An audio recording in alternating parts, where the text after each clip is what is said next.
नमस्कार दोस्तों, आप सभी का एक बार फिर से स्वागत है जेके आईटी मंत्रा यूट्यूब चैनल में। सीपीआरआई टेक्नीशियन के एग्ज़ाम होने हैं। एडमिट कार्ड जारी हो चुके हैं और 31 जुलाई को एग्ज़ाम बताया जा रहा है। इसके लिए जनरल अवेयरनेस की और नॉन टेक जितना भी पार्ट है उसकी क्लासेज रेगुलर हो रही है। आपको मिक्स नॉन टेक की प्लेलिस्ट में विजिट करना है। मिक्स नॉन टेक की प्लेलिस्ट आपकी सीपीआरआई के लिए बनाई गई है। इसमें आपकी मैंने शुरू की है सीरीज प्रीवियस ईयर पेपर के सॉल्यूशन की। ये पेपर अभी अभी आपको पता है कब हुए थे, तो ये डेट दे रखी है 19 दिसंबर 2022 को पेपर हुआ था। और इसके पेपर का पहला पार्ट यानी कि 20 नॉन टेक की क्वेश्चन हमने सॉल्यूशन करवा दिए हैं। आज के पार्ट में नेक्स्ट 20 क्वेश्चन को सॉल्यूशन करने वाले हैं। नॉन टेक का पार्ट आपके बहुत टफ आता है, तो इसके लिए सॉल्यूशन आपको देखना जरूरी है। यदि आपको सिलेक्शन लेना है तो इस भर्ती से संबंधित आपको नॉन टेक की पार्ट को ज़्यादा फोकस करना है। टेक्निकल आप सभी का मजबूत है, आप रेगुलर पढ़ते हैं, सभी एग्जाम में कॉमन होता है, लेकिन नॉन टेक का लेवल सबसे ज़्यादा यदि कोई टफ दे रहा है तो सीपीआरआई दे रहा है। इससे पहले दिल्ली मेट्रो, रेलवे और एग्जाम में हाई लेवल आता था जनरल अवेयरनेस, रीजनिंग, इंग्लिश का, लेकिन इन्होंने पेपर को लेवल जो बहुत हार्ड दिया है इसका सॉल्यूशन कर लेते हैं। चलिए शुरुआत करते हैं। और चैनल पर पहली बार आए हैं तो रिक्वेस्ट करेंगे आईटीआई बेस्ड नॉन टेक के लिए चैनल को सब्सक्राइब कर लीजिए और वीडियो को लाइक जरूर करें। फ्रेंड सर्कल में शेयर कर दीजिए ताकि अच्छा रिस्पॉन्स मिले और हम आपके लिए क्लासेज लेकर आते रहे। चलिए शुरुआत करते हैं। तो आपसे क्वेश्चन पूछा है, यहाँ तक क्वेश्चन हो चुके थे ना 20 नंबर तक। अब 21वां क्वेश्चन करेंगे डायरेक्ट। 20 तक सॉल्यूशन हो चुका है। पार्ट 1 देख लीजिए आप जाकर, वहाँ से आपको अच्छे से एक्सप्लेन कर दिया है। दिए गए विकल्पों में से संबंधित शब्द का चयन करें।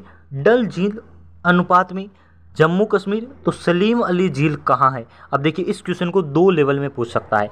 यहाँ जो पूछा है वो रीजनिंग का क्वेश्चन है, लेकिन आपसे जनरल अवेयरनेस में भी पूछ सकता है कि डल झील कहाँ है या सलीम अली झील कहाँ है। तो ये आपको ध्यान रखना है। डल झील और वुल्लर झील की बात करें तो मैं यहाँ लिख देता हूँ, मीठे पानी की सबसे बड़ी झील है वुल्लर झील। ये दोनों ही जम्मू कश्मीर में है। और सलीम अली झील का कहीं तो ये महाराष्ट्र में है। तो आपका सही आंसर बन जाएगा ऑप्शन नंबर डी। डल झील अनुपात जम्मू कश्मीर, समानुपात सलीम अली झील, तो आपकी क्वेश्चन मार्क की जगह आ जाएगा महाराष्ट्र। इस बच्चे ने भी सही किया है, आपको दिखाई दे रहा होगा, यानी कि इंटेलिजेंट बच्चे का पेपर है हमारे पास। आगे देखिए इंपॉर्टेंट क्वेश्चन है। ये क्वेश्चन बहुत ही अच्छे लेवल का है और ऐसा क्वेश्चन बहुत कम एग्जाम में देखने को मिलता है, तो आपको पढ़ लेना चाहिए। क्वेश्चन आपसे पूछा है कि निम्न में से कौन इमल्सन का उदाहरण है। और इमल्सन को हिंदी में क्या कहते हैं पहले आपको उस प्रकार से समझ लेना चाहिए। तो हिंदी में इसको कहा जाता है पायस, पायस या पायसन के नाम से जानते हैं। तो ये आपको पता होना चाहिए। आपसे पूछा जा सकता है इसके उदाहरण क्या है। इसके उदाहरण मुख्यतः आपके होता है, एक तो मक्खन, दूसरा आपके होता है कोल्ड क्रीम, तो क्रीम लिख रहा हूँ मैं, वैसे कोल्ड क्रीम आपको पूरा ध्यान नाम रखना है। फिर आपके इसका उदाहरण होता है ग्रीस, जो आपके होता है ना, ये आपका इसका उदाहरण है। और लीवर तेल इसका एग्जाम्पल है। लेकिन पायस होता क्या है वो आपको वो भी तो पता होना चाहिए। तो इसके बारे में मैं आपको बता दूं, जब किसी पदार्थ की जो आपकी मूल अवस्था होती है वो भी तरल हो यानी कि लिक्विड हो, और उसके प्रकाश के जो प्रकीर्ण का माध्यम है वो भी तरल होना, तो उसे कहा जाता है आपकी पायस। अब आप समझेंगे नहीं किस प्रकार से मैं कहना चाह रहा हूँ। तो देखिए 3 प्रकार के आपके पदार्थ होते हैं। एक होता है ठोस, एक होता है द्रव्य, और एक होता है आपकी जिसे आप इसे तरल कह सकते हैं द्रव्य को, और एक होता है गैस। 3 प्रकार के एग्जाम्पल होते हैं आपके पदार्थ होते हैं। ठोस होता है इसका जो प्रकीर्णन का माध्यम, प्रकीर्णन किसे कहते हैं, सूर्य की किरण का आपको पता होगा, तो वही। तो इसमें ना ठोस में जो प्रकीर्णन का माध्यम होता है ये होता है गैस। द्रव में क्या होता है, द्रव में इसका माध्यम होता है तरल, लेकिन तरल का जो एग्जाम्पल है वो भी तरल होता है। यानी कि अब आपको यहाँ पता चल गया होगा, द्रव को तरल कहते हैं। और जब किसी पदार्थ की मूल अवस्था तरल हो और उसके प्रकाश का प्रकीर्णन का माध्यम भी तरल हो, तो उस प्रकार के एग्जाम्पल को आपके पायस कहा जाता है। जैसे कि फेस क्रीम और दूध। अब देखिए इसमें आपके एग्जाम्पल दे रखा है, वो दे रखा है दूध का, तो दूध आप राइट आंसर करेंगे। मेन एग्जाम्पल आपको 4 ध्यान रखने, मक्खन हो सकता है, दूध हो सकता है, कोल्ड क्रीम हो सकती है, ग्रीस हो सकता है। ये इमल्सन यानी कि पायस के एग्जाम्पल होते हैं। एग्जाम में आए तो आप कर दीजिए, इस बच्चे का गलत हुआ है। आगे देखिए क्या क्वेश्चन है। क्वेश्चन आपसे पूछा है the Lord of the rings पुस्तक के लेखक कौन है। यानी कि कह रहा है कि इंग्लिश में यदि आपके लिखा आएगा तो ऐसे आएगा the Lord of the rings, यानी कि इस पुस्तक के आपके लेखक कौन है। ये अभी बहुत अच्छी पुस्तक पूछी जा रही है, यानी कि 2018 के एग्जाम में भी पूछी गई थी। एक एसएससी का एग्जाम था, उसमें ये क्वेश्चन आया था और इसका राइट आंसर सही दे रखा है J.R.R. टोल्किन। आपको ध्यान रखना है ये इसके लेखक हैं, तो आपको आर टोल्किन नाम से याद रख सकते हैं। The Lord of the rings इनकी पुस्तक है। तो आप इन चारों को एग्जाम्पल को एक बार देख लीजिए। ये देखिए जनरल साइंस का क्वेश्चन है, मार्क में भी ऐसा क्वेश्चन आ सकता है। सीपीआरआई में जनरल अवेयरनेस में क्वेश्चन दिया है, लेकिन जनरल साइंस का क्वेश्चन पूछा है रॉबर्ट विटेकर द्वारा प्रस्तावित वर्गीकरण में कितने जगत है। अब देखिए आपसे कितने नए क्वेश्चन पूछे जा सकते हैं। पहले तो आपसे पूछ सकता है कि रॉबर्ट विटेकर ने पंच जगत सिद्धांत का जो आपकी वर्गीकरण है किसने दिया, तो वो आपको ध्यान रखना है। पंच जगत सिद्धांत है वो किसका है, तो आप कहेंगे एच विटेकर, इनका पूरा नाम है। एच विटेकर ने पंच जगत का सिद्धांत दिया, और कब दिया यदि आपसे पूछे तो वो आपको 1969 यानी कि 1969 में उन्होंने दी। 1969 में विटेकर ने पांच जगत का सिद्धांत दिया। अब पांच जगत कौन कौन से हैं उनके अकॉर्डिंग, तो उनके अकॉर्डिंग पांच जगत है वो आपको ध्यान रखना है। पांच संघ या पांच जगत कह सकते हैं। टोटल कितने जगत है आपसे पूछा है, पांच जगत। पांचों जगतों के नाम यदि आपसे पूछें तो ध्यान रख लीजिए, पहला है मोनेरा, मोनेरा। फिर आपके दूसरे नंबर का है उसे बोलते हैं, आपको याद होगा, प्रोटिस्टा, मोनेरा, प्रोटिस्टा और फंगी। फिर आपके फंगी के बाद आपको प्लांटी और एनीमिया, पांच प्रकार के जगत है। पांच संघों को पांच जगत के नाम से ये आपको ध्यान रखना है। क्वेश्चन यहाँ खत्म होता है। फिर आगे नया क्वेश्चन है, बहुत ही अच्छा क्वेश्चन सीपीआरएन ने पूछा है। लेवल का क्वेश्चन है, हर कोई इसे नहीं कर सकता। भर्ती में तो बोलते हैं 10वीं बेस की भर्ती है, लेकिन क्वेश्चन पूछा है ये 12th लेवल का। हर कोई बच्चा इसे नहीं कर सकता, जो मैथ में पकड़ है उसकी वही कर पाएगा। क्वेश्चन दिए गए पाई चार्ट में शहर में उनके पेशे के अनुसार वयस्कों की संख्या का वितरण किया है। यहाँ पैसे का मतलब रुपए नहीं है, पैसे का मतलब होता है यानी कि जो आप कहते हैं ना व्यापार या फिर जो बिजनेस होता है उसे पैसा कहा जाता है। जैसे कि वकील, डॉक्टर, पैसा मतलब आपकी हॉबी मान लीजिए, रुचि मान लीजिए, उस प्रकार से पैसे का मतलब होता है। शहर में कुल वयस्क यानी कि जवान कितने हैं, 1,80,000, यानी कि 1,00,000 आपकी कितना दे रखा है, 8,000 दे रखा है ना। तो आपको ये ध्यान रखना है 1,08,000 कुल वयस्क या जवान दे रखे हैं। उनमें से देखिए 20 डिग्री, अब देखिए इसे मैं आपको अच्छे से समझाना चाहूँगा, कोई भी आसानी से नहीं समझ पाता है तो आपको समझ लेना है पूरा। टाइम लगेगा, टाइम नहीं देखना है, आपको समझना है पूरा। ये जो वृत्त है ना ये कितने डिग्री का होता है, 360 डिग्री का, आपको पता है। 360 डिग्री में से ये कहना चाह रहा है कि 20 डिग्री वकील है, 90 डिग्री आपके क्या है, शिक्षक है, 120 डिग्री आपके इंजीनियर है और 130 डिग्री डॉक्टर है। इस डॉक्टर में महिलाएं भी है और पुरुष भी हैं, तो आपको ध्यान रखना है टोटल 360 डिग्री का वृत्त है।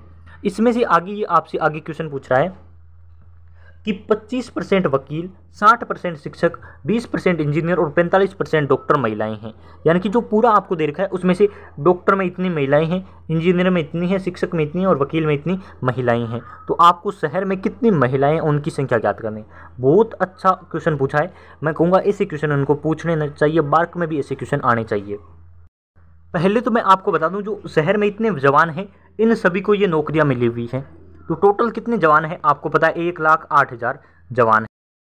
तो अब आपको ध्यान रखना है कि आपको वयस्क लोगों की संख्या दे रखी है 1,08,000 है ना। देख लीजिए एक बार, इकाई, दही, सैकड़ा, हजार, 10,000, लाख, 1,08,000 नॉर्मल संख्या दे रखी है आपको। उसी 360 ये वृत्त दे रखा है। अभी जो 1,08,000 है इनको नौकरियां मिली हुई है, कोई वकील है, कोई डॉक्टर है, कोई इंजीनियर है, कोई शिक्षक है, इनको ये नौकरियां मिली हुई है। तो इनका आपको वैल्यू निकालना है। जब आप कहेंगे कि 1,08,000 की वैल्यू कितनी है, वैल्यू है 360, तो आप इसे पूरा पूरा डिवाइड कर दीजिए। ये आपके पूरा पूरा 300 बार में डिवाइड हो जाएगा। यानी कि आप कह सकते हैं 1 डिग्री की वैल्यू क्या है, 1 डिग्री की वैल्यू है आपकी 300। जब आपको 20 डिग्री की वैल्यू निकालनी है तो आप 20 से गुणा कर देंगे 300 को, तो आप कहेंगे 6,000। यानी कि जो टोटल वकील है वो 6,000 है। शहर में 6,000 वकील हैं जिसमें महिलाएं भी हैं और पुरुष भी है। तो ये कह रहा है कि 6,000 का 25% है ना वो वकील महिलाएं हैं। तो हम निकाल देंगे 6,000 का 25%, ऐसे 6,000 का 25/100 और आप कैलकुलेशन कर दीजिए 2 0 से 2 0, फिर आप गुणा करेंगे तो आप कहेंगे 1500, यानी कि 1500 महिलाएं वकील है। तो यहाँ मैं लिख देता हूँ 1500 महिलाएं क्या है, वकील है। तो ये आपको ध्यान रखना है, पहले नोट कर लीजिए। 1500 महिलाएं वकील हैं। महिलाओं की कुल संख्या निकालनी तो हमें जोड़ना तो पड़ेगा। फिर आपको पता चल गया कि 1 डिग्री की वैल्यू क्या है 300। और अब देखिए 300 और 90 डिग्री शिक्षक है, यानी कि आपको 300 को 90 से गुणा करना पड़ेगा। 300 × 90 तो आप कहेंगे 27,000, है ना। क्या आएगा 9×3 27,000, यानी कि 27,000 आपके शिक्षक हैं। उस 27,000 में से 60% महिलाएं शिक्षक है, यह दे रखा है। 60% शिक्षक कौन है, महिलाएं। तो हम कर देंगे ऐसा कि 27,000 का 60%, 27,000 का आप क्या करेंगे 60%, 2 0 से 2 0 कट। फिर आपको कैलकुलेशन करनी है तो आप कर देंगे डायरेक्ट। कैलकुलेशन में थोड़ी सी आपको कैलकुलेटर या फिर किसी का यूज करना है। वैसे आपके पास पेन है तो आप वहाँ से कर सकते हैं, मोबाइल के स्क्रीन पर करना पॉसिबल नहीं है तो मैं आपको करके डायरेक्ट बता देता हूँ। तो आप कहेंगे 16,200 क्या आएगी, महिलाएं शिक्षक आ जाएगी। तो पहले यहाँ आया था 1500, अब आया था 16,200 महिलाएं, है ना। तो ये आपकी शिक्षक आ गई। फिर इसी प्रकार से आपको इंजीनियर के निकालना है। इंजीनियर 20% है तो आप कहेंगे कि 1 डिग्री का मान जब 300 है तो आपको इंजीनियर 120 डिग्री है तो आपको 120 से गुणा कर देना है। फिर आप जब करेंगे तो 12 3 36, यानी कि 36,000। टोटल 36,000 इंजीनियर है, जिसमें से 36,000 का कितने परसेंट, 20% क्या है, महिलाएं हैं। तो 20% है तो आप 2 0 से 2 0 काट दीजिए और 36 दूनी होता है 72, फिर आपके 2 0, यानी कि 7,200 इंजीनियर जो है वो महिलाएं हैं। याद रखना है आपको आंकड़ा 1500, 16,200 और अब आपकी 7200। फिर लास्ट में आपकी डॉक्टर भी क्या कैलकुलेट करना है। तो डॉक्टर आपके 300 को गुणा करेंगे आप 130 के साथ। 300 कहाँ से आया वो मैंने आपको बता दिया है, तो अब आप कैलकुलेट कर लेंगे। 13 3 39 और 39 के लार 3 0, यानी कि आपकी 39,000 टोटल शहर में डॉक्टर हैं। 39,000 में से 45% है ना वो महिलाएं हैं। 39,000 है उसमें से 45% आपकी महिलाएं हैं। तो आप कैलकुलेट कर दीजिए 16,200 आपको याद रखना है। 45 से आप मल्टीप्लाइंग करेंगे किसकी, 390 की, तो आपके आएगा 17,550। अब आपको इनको सारों को जोड़ना है। 17,550 में आप जोड़ेंगे पहले 16,200 जो आपके आया था वो, फिर आपके 7,200 सारा आपको जोड़ना है 7,200 और उसमें आपको जोड़ना है 1,500, है ना। तो उस प्रकार से आपका जो आंसर आ रहा है वो आ रहा है 42,450 और आपके ऑप्शन में ये दे रखा है 42,450, ऑप्शन नंबर डी। इस प्रकार से आपको कैलकुलेट करनी है। बहुत अच्छा क्वेश्चन था और टाइम लगता है ऐसे क्वेश्चन में, 1 मिनट में करना ऐसे पॉसिबल नहीं है। तो बढ़ेंगे अगले क्वेश्चन की तरफ। आगे आपके पास क्वेश्चन दे रखा है क्वेश्चन नंबर 26। क्या कह रहा है कि क्वेश्चन कह रहा है आपसे 4 संख्याएं दे रखी है आपको, 1/3 अनुपात फिर 1/4 अनुपात 1/5 और अनुपात 1/6। इसमें आपको कह रहा है कि सबसे छोटी व सबसे बड़ी संख्या का अंतर 70 है। तो दोनों मध्य की संख्याओं का आपको योग ज्ञात करना है। मान लेते हैं आपकी ये संख्याएं हैं 1/3, 1/3 फिर 1/4। इस प्रकार से आपको ध्यान रखना है 1/5 और आपकी 1/6 ये वाली संख्याएं हैं। इसमें से आपको देखना है सबसे छोटी संख्या सबसे बड़ी संख्या। आप कोई भी मान लीजिए, ये सबसे बड़ी संख्या मान लेते हैं, फिर आपकी और ये वाली मान लेते हैं छोटी संख्या। जब आप देखेंगे 1/3 अनुपात आपकी 1/4, 1/5 और 1/6, तो आपको पता है कि ये वाली सबसे छोटी संख्या होगी। क्यों? क्योंकि जितना बड़ा आपके डिवाइड में अंक होता है उतनी संख्या छोटी होती है। अब इसे कैलकुलेट करेंगे आप क्या आएगा 0.16, और जब आप इसे कैलकुलेट करेंगे लास्ट वाले को तो आएगा 0.33। ये वाला आप करेंगे तो 0.25 और ये वाला आप करेंगे तो 0.2, यानी कि आपको पता चल रहा है 0.20 मान लेते हैं, 0.2 एक ही बात है। तो सबसे बड़ी वाली संख्या ये वाली है और सबसे छोटी वाली आपकी संख्या ये वाली है। तो इस प्रकार से आपको देखकर पता करना है। तो आप कहेंगे 1/3, 1 आपके 4, फिर 1/5 और 1/6। इस प्रकार से करेंगे तो आपको कह रखा है बड़ी संख्या और छोटी संख्या का अंतर आपके 70 है। तो बड़ी संख्या आपकी 1/3 है माइनस 1/6 का अंतर क्या दे रखा है वो आपको 70 दे रखा है। जब भी कोई संख्या अनुपात में होती है तो उसको आपको x से गुणा करना है, तो ये आपको x से गुणा कर देना है। तो x की जब आप ऊपर गुणा करेंगे तो 1 की जगह x आ जाएगा, ऊपर ऊपर गुणा होती है और 1 की गुणा करने से वही आता है। तो अब आपको लघुत्तम लेना है। लघुत्तम दोनों का आएगा 6। पहले मैं फिर से लिख देता हूं ताकि आपको समझ आए मैं कहना क्या जा रहा हूं। x/3 माइनस x/6 और आपके बराबर में 70, क्योंकि इन्होंने क्या रखा है अंतर 70 है। अंतर का मतलब होता है घटाना। फिर 6, तो अब आप इसका कैलकुलेशन कर लेंगे तो आपके आएगा ऊपर 2x माइनस एक्स बराबर आपके 70। जब आप इसके साथ गुणा करेंगे तो आपके आ जाएगा 420। आपको पता होगा तिरछी गुणा कैसे करते हैं, तो आपकी पता होगा आपकी 2x माइनस एक्स कर देता हूँ मैं डायरेक्ट, तो x बराबर आपके आ जाएगा 420। समझ आ रहा होगा, थोड़ा आप स्पीड से देख लीजिए। x की वैल्यू आपकी 420 आ गई। अब आपसे पूछा है कि बीच वाली दो संख्याओं का अंतर। बीच वाली एक संख्या आपकी 1/4 थी और अब 1/5 थी। ऊपर वाली मैंने कहा जब भी अनुपात में हो तो आपकी क्या होता है, वैल्यू आपको पता है x करते हैं, और ऊपर ऊपर जब आप x की गुणा करेंगे तो 1 की जगह x आ जाएगा। तो और x की वैल्यू हमने निकाली है 420, यानी कि वो संख्या बन गई 420/4 प्लस 420/5। अब इसे एक बार थोड़ा छोटे तौर पर आप कट न करें तो आपके डायरेक्ट बन जाएगा 20 से करना है। 20 आप रख लीजिए और 5 के ऊपर 420 से गुणा कर लीजिए। 420 इंटू 5, ये छोटी वाली कैलकुलेशन तो आपको आती होगी। यहाँ आ जाएगा 2100 और प्लस में आपके यहाँ आ जाएगा कितना, तो आप कहेंगे 420 इंटू 4, तो आप क्या हो जाएगा 1680।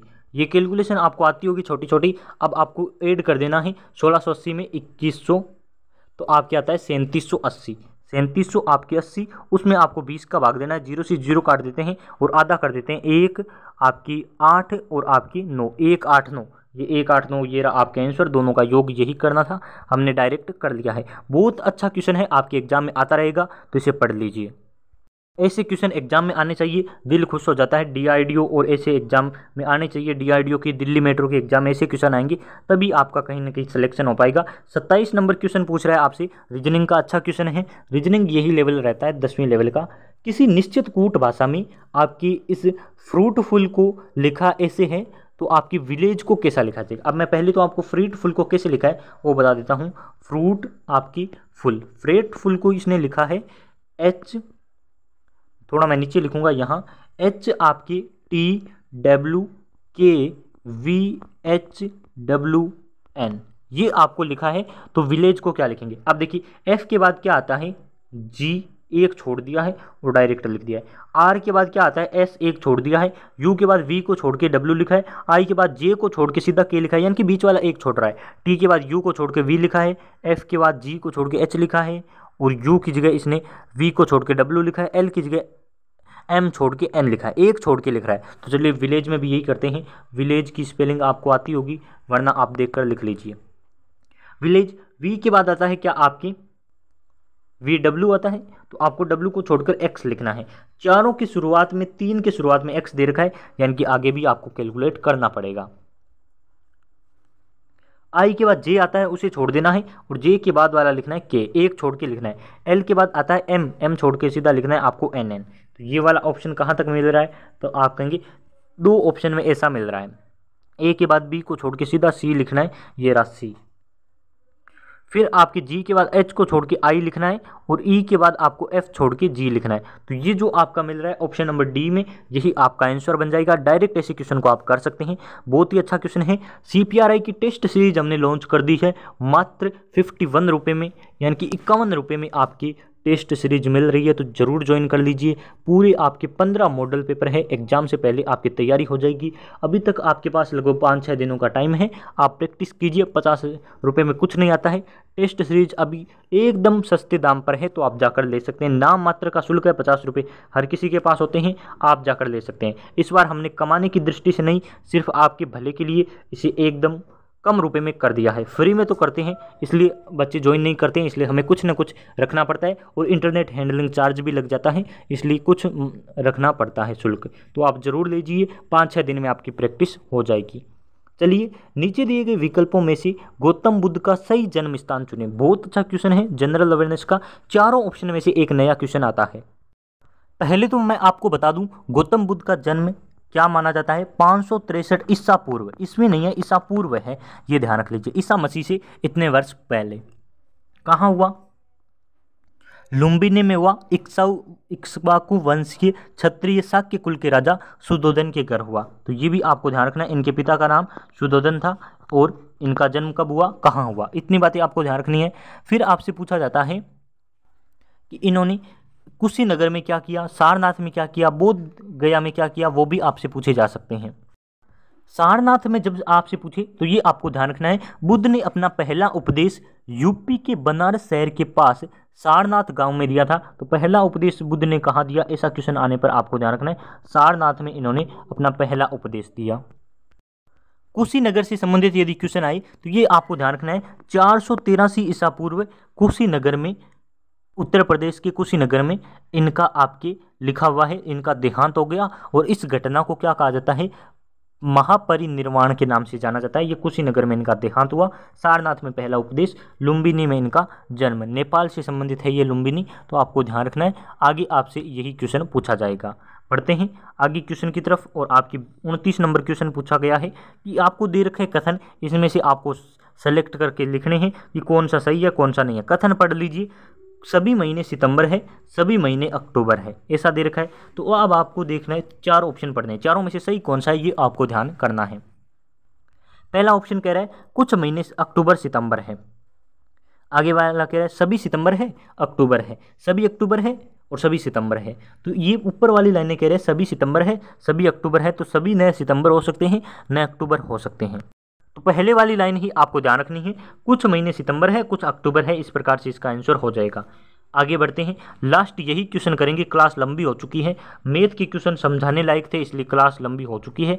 अब यहीं तक रिकॉर्ड करेंगे। 30वां क्वेश्चन आपसे पूछा गया है, थोड़ा टाइम लगेगा लेकिन ये पेपर मैं आपको सॉल्यूशन करवा दूंगा और कोशिश करूंगा एक पेपर और है वो भी करवा दें। क्वेश्चन काफ़ी है, 60 क्वेश्चन है, तो एक क्लास और बन जाएगी मुझे लगता है। मैथ के क्वेश्चन ज़्यादा समझाने पड़ते हैं। राजेश के पास 2 प्रकार के चावल ए और बी किस अनुपात में मिले हैं, 3:4 में मिले हैं, जिससे ए किस्म के चावल की मात्रा बी किस्म के चावल की मात्रा से 3 किलो कम है। अब मैं आपको बताऊं, ये ए वाला चावल है, ये बी वाला है, इनका अनुपात दे रखा है, तो अनुपात 3:4 है। अब कह रहा है कि ए वाली चावल बी से 3 किलो कम है। अब देखिए ए 3 है, बी 4 है, और एक अनुपात में कितने का फर्क है, अनुपात में 1 का फर्क है और किलो में 3 किलो का फर्क है। यानी कि अनुपात में तो 1 कम है, इधर 4 है इधर 3 है, 1 अनुपात कम हुआ ना, लेकिन किलो में कितने का, 3 का कम है। यानी कि आपको यदि 3:4 की वैल्यू निकालनी है, इनको 3 से गुणा करना पड़ेगा।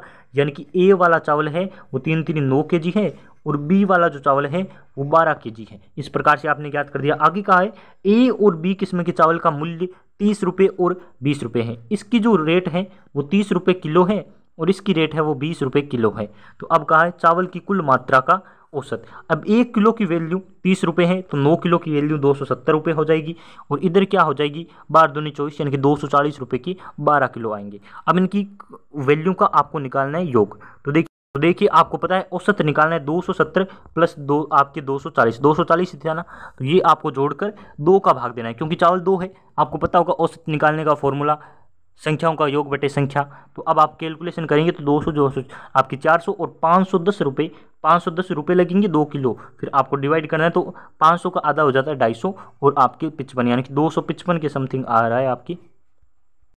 फिर से मैं आपको बताऊं, थोड़ी मिस्टेक हो चुकी है, मैंने ध्यान नहीं दिया। आपके जो 510 रुपये आए हैं वो संख्याओं का योग था। अब संख्या कितनी है, यानी कि कितने केजी चावल है, तो आप कहेंगे एक है आपकी 9 किलो चावल, है ना, और दूसरे में 12 किलो चावल, यानी कि कितने हो गई, तो 21 हो गई। अब आपको 21 का भाग देना है, तब आपके आएगा 24.28। ये फॉर्मूले में आपको मान ध्यान रखना है। मेरे जल्दी में हो गया क्योंकि क्लास का काफ़ी टाइम हो चुका है, आप इतने तक क्लास नहीं देखते हैं, इसलिए मुझे क्लास जल्दी खत्म करनी पड़ती है। करेक्ट आंसर इस प्रकार से आपका आ जाएगा। 30 ही क्वेश्चन हो पाएंगे क्योंकि आधी घंटा हो चुका है क्लास को, मुझे नहीं लगता पूरी क्लास कोई देखता होगा, तो आप ज़रूर शेयर कर दीजिए और CPRI की टेस्ट सीरीज लीजिए। आगे की क्वेश्चन हम नेक्स्ट पार्ट में करेंगे, बहुत अच्छे क्वेश्चन इसने दे रखे हैं। चलिए, बहुत बहुत धन्यवाद आप सभी का।